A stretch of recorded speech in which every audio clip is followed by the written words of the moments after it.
The Man of Steel is looking mighty sick. Here's your look at the DC Direct DC Essentials DCeased Superman.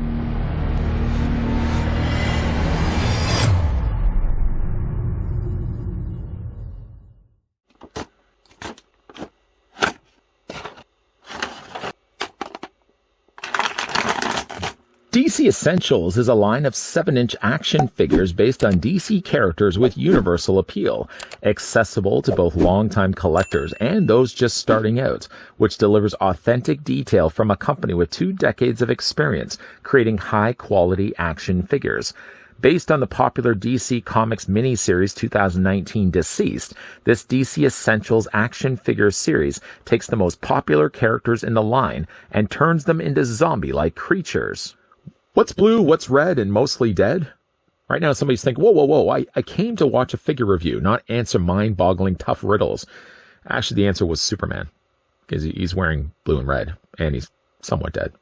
Before we get a closer look, though, at dead soups, I'd like to thank the folks over at McFarlane Toys that did provide this sample of DCeased Superman that we could have a look at in this video. Following to that, let's go ahead and grab the tape measure just to see how tall the figure stands. First, in inches, Superman stands exactly 6 inches in height, and that translates to a figure that's roughly 15.5 centimeters tall. Now, let's say you aren't a collector of DC Direct, but you are a collector of DC Multiverse figures. Are the figures going to be the same size? No, they're not. In fact, actually moving over the DC Direct DCeased Superman and bringing in a Superman from at least the DC Multiverse line, you can see not only is this Superman from DC Direct a little slimmer, but he's a whole lot shorter as well. Where I think the market is definitely there for the DC Direct collectors is while they aren't going to be scaled the same size, they still will have similar type of articulation, and I find like the colors and the sculpting so much richer on them. Some sad news for Soups. No, not just that he's dead. Figure also has 0 in the way of accessories. And while I don't think he necessarily needed a swappable pair of hands, these mauling hands are perfectly fine for a dead Soups. I think, though, at the very least, the figure could have come included with display stands. None of the DC Direct figures have come with anything in the way, really, of accessories or display stands, and seeing that McFarlane has taken the reins now of DC Direct, it would be nice to see if they could have followed the same suit as what he's been doing already so successfully with his multiverse line. Bringing in one of those display stands right now, this would have been one of the ones that came included with the multiverse figure. You see, it's got the DC logo down below, singular peg, I know, yada, yada, yada. We've already looked at circular stands before. Maybe they could have done something a little bit different here for the DC Direct. I mean, yeah, they could have easily used the same display stand too, but maybe like an oval-shaped stand, something that would have had, say, DCeased across the top of it, something that makes these feel like a more premium-looking figure. Not that this Superman, anyways, has peg holes on the undersides of his feet. You really have to rely only on the feet alone to get the figure to stand, but just would have been nice to have display stands included along with these figures anyways. Picking up Superman, though, getting a closer look at him, we're going to start things off, first of all, with his head sculpt. The neat aspect of DCeased, especially if you're a zombie fan, is that you have all heroes and villains in sort of deceased state. They're all dead. Superman, as you can see, has been clawed excessively. Whoever's clawing Superman, you would have to be worrisome. If he's clawing the Man of Steel, just think what short work that person would be able to do to you. But he's got all these nice embedded claw marks there on the side of his face. These claw marks are actually embedded into the plastic, not simply just painted in place. He's got all these wounds and just inflicted damage on the side, all over really his face. You can see he's also screaming in anguish. Again, what is making Superman screaming like this would have me worried. One thing I really like about this is that he has one slightly larger eye. It just makes him look a little crazier, I think. The nice use of blood definitely is certainly right up McFarlane's alley, first of all, but it does give a Superman a very different look to him altogether. I also like the fact that they've got these little blood drips that have fallen onto the Superman logo there, and he's also got a little bit of blood also there on his neck as well. Just a cool look for Superman. Something also I really like about this costume involves me having to move it further back here. I like sort of that there's a paler look to his suit. It reminds me a little bit of the evil Superman from Superman 3. The only thing that's really notable about Superman 3 is the fact that Clark Kent fights himself, and Superman has sort of an off-colored suit. I mean, if, again, we just to compare it with a multiverse figure, not that really they're of the same line, but just to show you how bright and blue those colors are, and the red so vibrant, it almost seems like the colors are washed away on Superman. almost like his life has just been sucked right out of him. I really like the way they've done that. The emblem, notably, is a little bit smaller. It takes up less of the space here across his chest. And I do like, again, like it's got more of a darker burgundy and a darker off mustard yellow. Just, again, really does make Superman look more sickly in color scheme. Now, he doesn't have the Superman logo here on the back of his cape. Even if he did anyways, technically the cape is folded in on itself anyways, that you would really only see just a little trace of that very familiar yellow triangle just on the inside. But yeah, because again, the cape is folded in, you'd only just seeing just a little faint trace of it. I like the sculpting of the cape.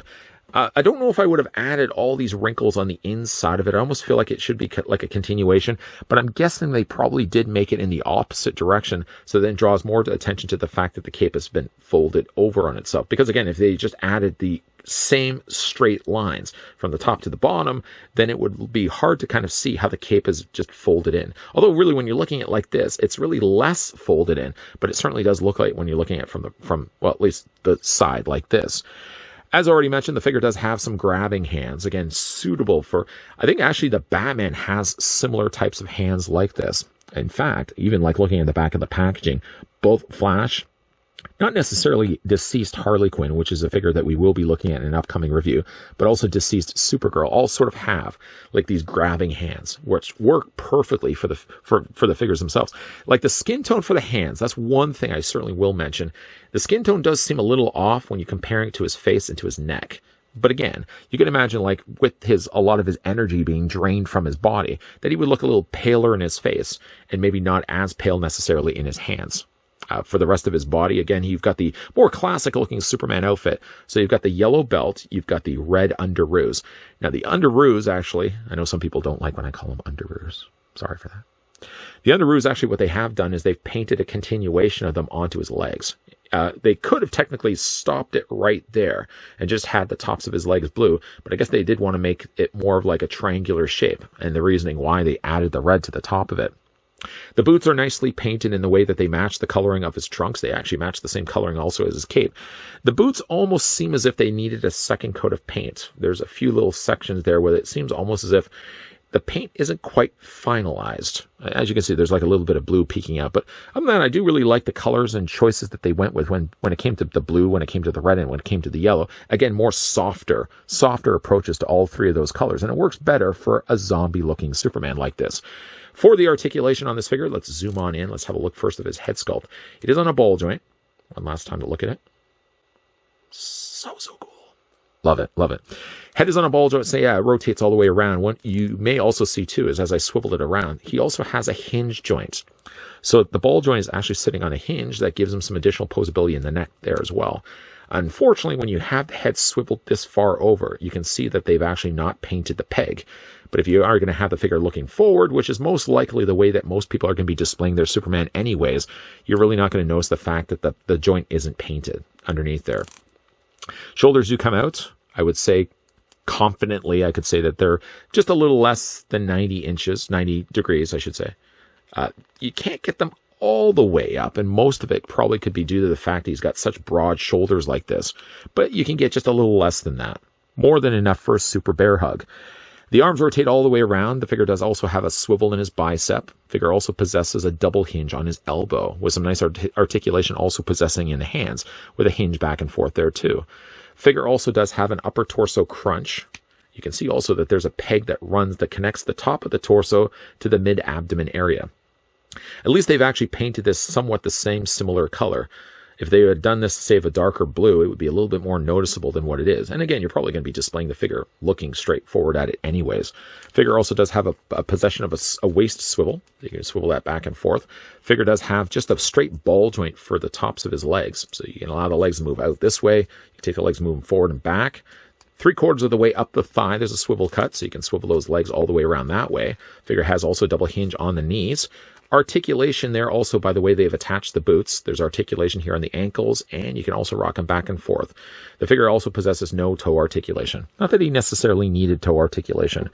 I did notice that the figure has slightly loose ankles, but not loose to the point where I still can't get the figure to stand.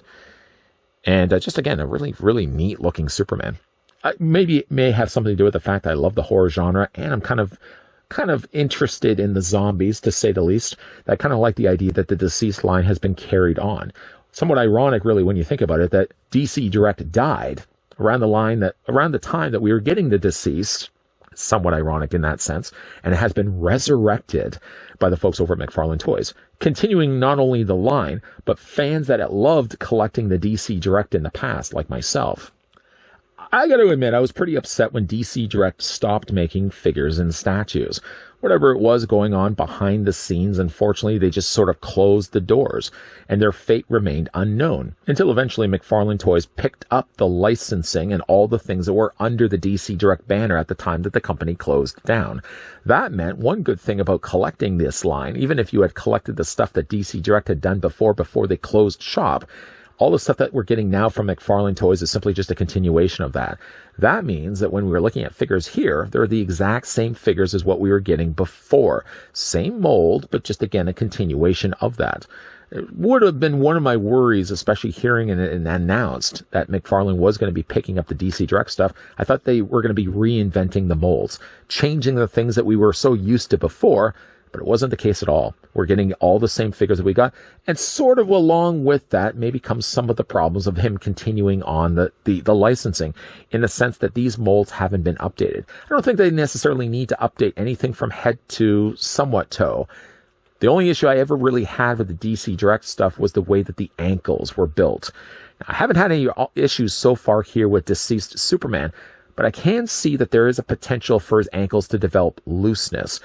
I would say that maybe moving forward, I know we're already getting a whole bunch of the DCeased stuff from McFarlane Toys, but maybe at the very least, if they could redesign the ankle system, maybe changing that joint, the hinge joint that they have right now, and what DC Direct has been doing for all these years, change it up.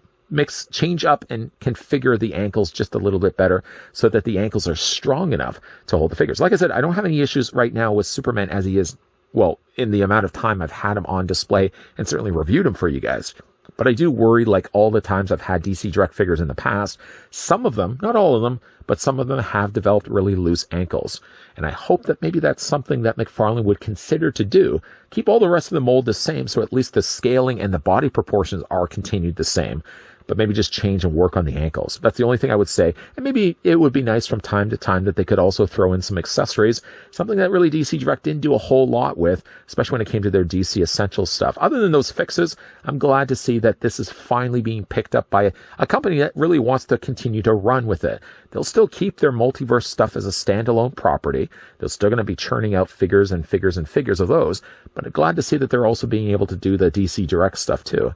As much as I am a fan of the DC Multiverse, I wasn't originally a fan of the DC Direct, long before the multiverse stuff even came out. Big thank you, though, to the folks over at McFarlane Toys that did provide this sample of the DCeased Superman that we can have a look at in this review.